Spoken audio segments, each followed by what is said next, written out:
से इसने करप्शन की है और तबाही की है कि इसकी तो मिसाल ही कोई नहीं है। और जो भी आइंदा चीफ पाकिस्तान आर्मी का आएगा, मैं मुझे पहले से ही हमदर्दी है, वो जो भी होगा कि उसका सबसे बड़ा चैलेंज ये होगा कि वो उस इतना गलाजत कमर जावेद बाजवा ने उस दफ्तर में अपने ओहदे पर इस कदर गलाजत डाल दी है कि जो भी नया चीफ होगा उसको तो गलाजत हटाते हटाते ना जाने कितना अरसा लगे, जो ये करके जा रहा है और अभी तक बाज नहीं आ रहा। मैं आपसे गुजारिश करूं कि झूठ ऐसा बोल रहा है, अलविदाई दौरे हो रहे हैं, आईएसपीआर से रिलीजें हो रही हैं। जय हिंद। स्वागत है आपका हमारे चैनल पर एक और लेटेस्ट वीडियो में। दोस्तों, पाकिस्तान जो आज एक एक डॉलर के लिए दुनिया भर में दर दर भटक रहा है, यह सिर्फ पाकिस्तान के नेताओं और पाकिस्तानी फौज का ही कारनामा है। क्योंकि पाकिस्तान में जो कोई भी आया है उसने पाकिस्तान को जमकर चूना लगाया। पहले नवाज शरीफ जब सत्ता में था तब इमरान खान ने कहा था कि यह मुल्क को खा गए हैं, मैं रियासत मदीना बना दूंगा।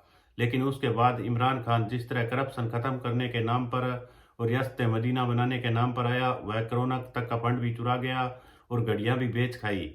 और इमरान खान के जाते ही अब दोस्तों जो नई सरकार आई है उस पर भी अब पाकिस्तान में काफ़ी सारे करप्शन के इल्ज़ाम लग रहे हैं। लेकिन बात तो यह है कि जो 29 तारीख को जनरल बाजवा की रिटायरमेंट थी उससे पहले उन पर पाकिस्तान में एक काफ़ी बड़ा खुलासा हुआ है और उनके भाई बहन जितने भी रिश्तेदार हैं उनकी अरबों में प्रॉपर्टी बताई गई है। और कहा है कि जनरल बाजवा ने भी पाकिस्तान को उसी अंदाज में दम जम कर चूना लगाया है जिस तरह से पाकिस्तान के और जितने भी जनरल कर्नल आज तक तो पाकिस्तान से पैसा बनाकर विदेश भाग गए थे, शायद जनरल बाजवा ही यही करेंगे।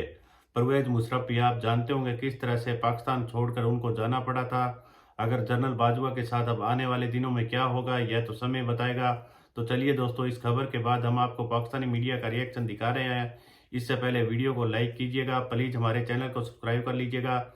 चलिए करते हैं वीडियो स्टार्ट। काबिल जाना मेरी क्या हैसियत है, लेकिन बहरहाल बहुत शुक्रिया सर। लेकिन ये बताइए, बड़ा हंगामा है और एक तरफ तो इमरान खान कह रहे हैं कि जी मैं 26 नवंबर को रावलपिंडी पहुंचूंगा, दूसरी तरफ अहमद नूरानी साहब जो कि सीनियर जर्नलिस्ट है पाकिस्तान से और अक्सर खबरों में वो इसीलिए रहते हैं कि उनकी कुछ ना कुछ जो है वो रिपोर्ट्स इस तरह की आती हैं। आज फिर उन्होंने जो है वो हमारे जो आर्मी चीफ है तहलका उनके बारे में खेज। रिपोर्ट शाया कर दी है। अब उसके ऊपर आपको क्या लग रहा है, कहाँ तक ये बात सही है और कहाँ तक इसके असरात जाएंगे?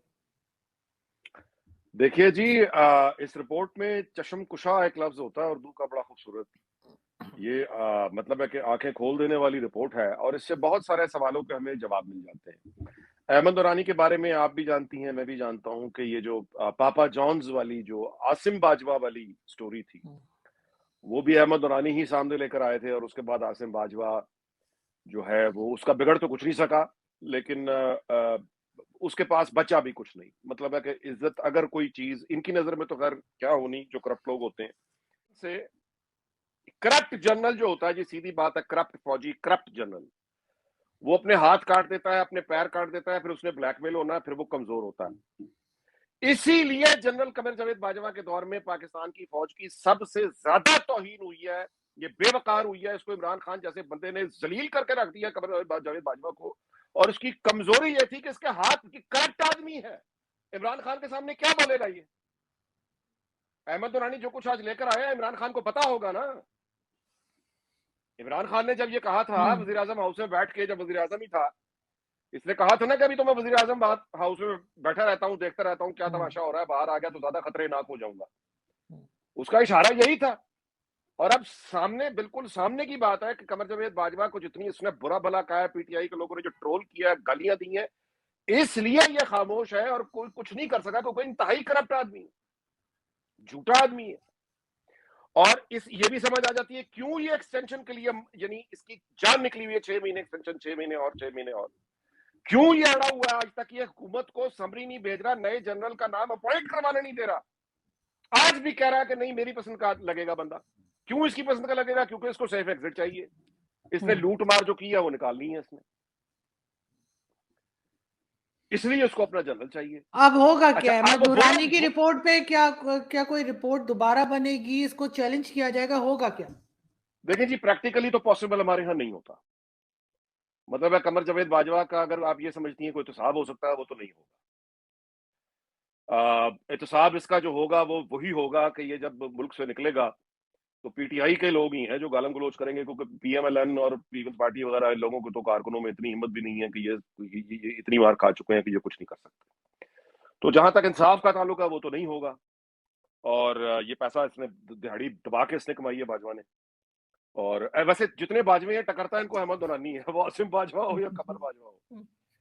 तो अब ये जाहिर है कि निकल जाएगा अब जो पैसा बना के। और ये बदतरीन जर्नल जो पाकिस्तान आर्मी को नसीब हुए हैं, ज़ियाउल हक, अयूब खान। अब आपको समझ आया ना कि फातिमा जिन्ना को गद्दार करार देकर क्यों गद्दार उसे करार दिया गया था। अयूब खान ने पैसा कमाना था, उसने करप्शन करनी थी, और फातिमा जिन्ना मादर मिल्लत को, कायद आजम की बहन को, उसने कहा ये अफगानी एजेंट है, भारतीय एजेंट है, गद्दार है, तौहीन की उसकी। उसकी वजह ये थी कि ये जो इस तरह के जर्नल होता है, अयूब खान, याया खान, ज़ियाउल हक, परवेज मुशर्रफ और ये कमर जावेद बाजवा, इस तरह के जो जर्नल हैं, इनको तो चाहिए भाई मेरे बुशरा बीबी जादूगरनी। फातिमा जिन्ना का तो मुल्क ही नहीं है ये मादर मिल्लत का, ये तो मुल्क है फरागोगी का।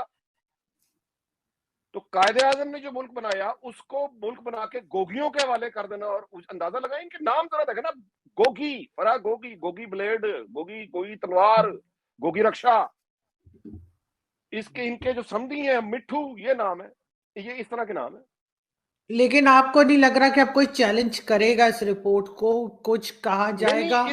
नहीं, या बस मान जाएंगे कि हाँ सच्ची है, ये सीधे सीधे से मान जाएंगे, कोई चैलेंज नहीं करेगा?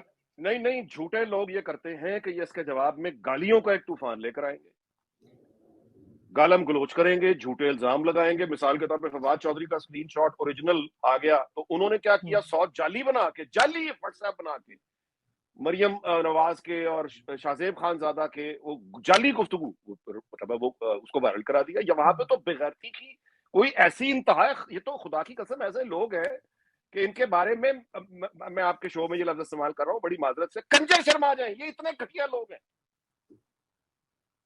एक जाली बंदा खड़ा कर दिया पीएमएलएन का कि वो नवाज शरीफ का बंदा है और वो अरशद शरीफ का कत्ल उस पर डाल रहे हैं नवाज शरीफ। तो इतने गलीज और घटिया लोग हाँ, हैं। वो वीडियो भी बड़ी वायरल हुई भी आजकल, सब कह रहे हैं देखो, सब 10 लोग मुझे सुबह से भेज चुके हैं। मैं आपसे गुजारिश कर रहा हूं ना कि ये इस कदर गलीज और घटिया। अच्छा, ये जो है ना, ये जनरल ज़ियाउल हक, उसने जो फौज के साथ किया, बर्बाद किया, सोसाइटी के साथ किया। उसके बाद मैं कहता हूं परवेज मुशर्रफ ने उतना बुरा नहीं किया जितना कमर जावेद बाजवा ने तबाह किया। इसने जुडिशरी, इसने यानी इसने जो ये 5th जनरेशन वॉर के नाम पे गलाजत, जंगली जानवरों को लाके इसने हुकूमत में बिठाया है। ज़ियाउल हक भी इतने ऐसे जानवर नहीं लेकर आया था, परवेज मुशर्रफ भी ऐसे जानवर नहीं लेकर आया था। ये तो जंगली जानवरों को लाके इसने हुकूमत में बिठा दिया और जंगली कुत्तों को लाके इसने टीवी स्क्रीन पे बिठा दिया। ऐसी बेगैरती से इसने करप्शन की है और तबाही की है कि इसकी तो मिसाल ही कोई नहीं है। और जो भी आइंदा चीफ पाकिस्तान आर्मी का आएगा, मैं मुझे पहले से ही अंदर्दी है, वो जो भी होगा कि उसका सबसे बड़ा चैलेंज ये होगा कि वो उस इतने गलाजत कमर जावेद बाजवा ने उस दफ्तर में अपने ओहदे पर इस कदर गलाजत डाल दी है कि जो भी नया चीफ होगा उसको तो गलाजत हटाते हटाते ना जाने कितना अरसा लगे, जो ये करके जा रहा है। और अभी तक बाज नहीं आ रहा।